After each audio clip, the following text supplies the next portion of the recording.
আজকে রবিবার চলে এসেছি বাপের বাড়িতে। জামাইকে তার শাশুড়ি মা বেশ যত্ন করে দুটো আম কেটে দিয়েছিল, আর জামাইও আয়েশ করে আম খাচ্ছিল। যেই আমি ভিডিও করছি অমনি রেগে টেগে লাল হয়ে গেছে কেন আমি ভিডিও করছি। গুড ইভিনিং বন্ধুরা, সঙ্গীতার নতুন একটি ভিডিওতে তোমাদের অনেক অনেক স্বাগত জানাই।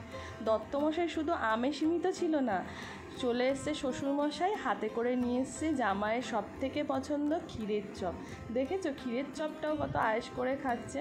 শ্বশুর বাড়িতে আসলে মানে সারাক্ষণ মুখ চলতেই থাকে, আর আমাকে বলে জলহস্তি। যাই হোক, দেখো কতটা ভাত দিয়ে দিয়েছে। এই ভাতটা মোটামুটি আমার দুদিনের ভাত, কিন্তু মার কাছে আসলে বাড়ি থেকে ভেবে আসি যে বেশি খাবো না, আজকে দুপুরে আমার খাওয়া বেশি হয়ে গেছে, কিন্তু কেন জানি না মার হাতে রান্না পেয়ে মনে হয় কি আরও খাই, কিন্তু তারও তো একটা লিমিট থাকে। মা করেছে মাছের ঝোল, মাছ বলতে চিংড়ি মাছের ঝোল। আমি প্রায়শই ভিডিও দিই চিংড়ি মাছের ঝোলে, তো আজকে মা সেই চিংড়ি মাছের ঝোল করেছে। খেতে তো কি সুন্দর হয়েছে। ওদিকে দিকু শুধু চিংড়ি মাছের ঝোল দিয়ে ভাত খাবে, আর তার দিদুন ভাত খাইয়ে দেবে। দেখো আমার পাতেও চলে এসেছে চিংড়ি মাছ। এত সুন্দর হয়েছে না, এত সুন্দর হয়েছে। আসি তো 1-2 ঘন্টার জন্য, তার মধ্যেও সেই কী খাবি ব্যাপারটা থাকে। মনে হয় কি যেন একটু পরও লাগে যে নিজের বাড়িটা কিরম করে পর হয়ে গেল, কিন্তু কিছু করার নেই, এটাই হয়তো নিয়তি।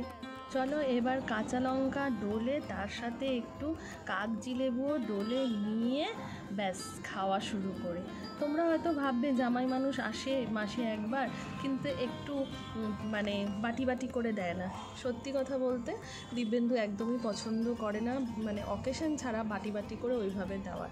ও একদমই ঘরোয়া, তো ও ওইভাবেই পছন্দ করে যে আমাকে ওইভাবেই খেতে দে।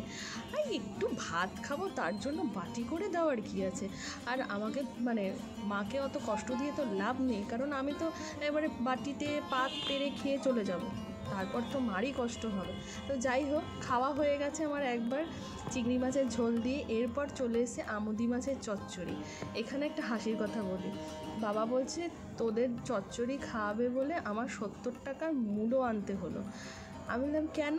বলে মূলো তো বাজারে পাইনি, সেই রিক্সা করে গিয়ে কোথার থেকে গিয়ে মূলো নিয়ে এসছে। ভাবো, মানে চচ্চড়ির জন্য 70 টাকা খরচা, শুধু মূলোর জন্য। তো যাই হোক, চচ্চড়িটা অসাধারণ হয়েছে খেতে, দারুণ হয়েছে। মানে কোনটা ছেড়ে কোনটা খাবো। করেছে তো এইটুখানি, কিন্তু তাতেও যেন মন ভরে যায়। এইটুখানি না, এটাই যেন আমাদের কাছে অনেকখানি। আর সত্যি কথা বলতে এই আমুদি মাছের চচ্চড়ি আমি এখনও করা শিখিনি। মা কি সুন্দর কাঁচা সবজি সব মাখিয়ে দিয়ে বসেই দেয়, একটু মাছ ভাজে, মানে মাছগুলোও ভেঙে যায় না, বিশ্বাস করুন এত সুন্দর চচ্চড়িটা হয়, কিন্তু আমি সেটা আবার পারি না। এইবার ভাবছি আমাকেও চেষ্টা করতে হবে। চচ্চড়ি দিয়ে ভাত খেয়ে নিয়েছি, মন তো আমার ভরেনি, তাই জন্য আবার একটুখানি ভাত নিয়েছি আর চিংড়ি মাছের ঝোল নিয়েছি। এই দিয়ে আবার আরেকবার ভাত খাবো। বিশ্বাস করবে না, বললাম যতই খাই মনে হচ্ছে কি আরেকটু খাই। পেট আমার ভরে গেছে, কিন্তু ভাবছি কি কাল থেকে ডাইটিং করব। মার হাতের রান্না তো আবার 1 মাস বাদে এসে খাবো, তাই একটু তৃপ্তি করে খেয়েই নি বলে আরেকবার মার কাছে চাইলাম যে মা আরেকটু ভাত দেবে আমাকে, আমি চিংড়ি মাছের ঝোল দিয়ে খাবো। তো যাই হোক, এদিকে খাওয়া হয়ে গেছে আমার চিংড়ি মাছের ঝোল দিয়ে। আর ওদিকে কর্তামশাই অবস্থা দেখো, সে তো আবার ছোটো মাছ খেতে পারে না কাটা বেছে। এবার সে শাশুড়ি মাও খুব একটা মানে মনেও ছিল না যে আমুদি মাছ বেছে খেতে পারে না। জামাইয়ের একটুখানি চচ্চড়ি খেতে অসুবিধাই হয়েছে, তবে চচ্চড়িটা খেয়েছে, মাছটা খায়নি। মাছটা আবার আমি খেয়ে নিয়েছি। মানে দত্তমশাই পাত দেখে তোমরা বুঝতে পারবে যে কি পরিষ্কার করে খেয়েছে। এদিকে আমার চিংড়ি মাছের ঝোল খাওয়া হয়ে গেছে, বসে রয়েছি, ভাবছি কি করব। আরেকটু ভাত নিয়ে নিয়েছি, কি না আরেকবার চচ্চড়ি দিয়ে খাবো। ভাবো আমার অবস্থা। আর পাশ থেকে কর্তামশাই বলেই চলেছে সমানে যে জলহস্তিটা খাওয়া আর হয় না। যাই হোক, কাল থেকে ডাইটিং হবে, খেয়ে নিই, রাত হচ্ছে, বাড়ি যাব। দেখা হচ্ছে খুব শিগগিরই তোমাদের সাথে নেক্সট একটি ব্লগে। ততক্ষণের জন্য তোমরা সুস্থ থেকো, ভালো থেকো, টাটা, গুড নাইট।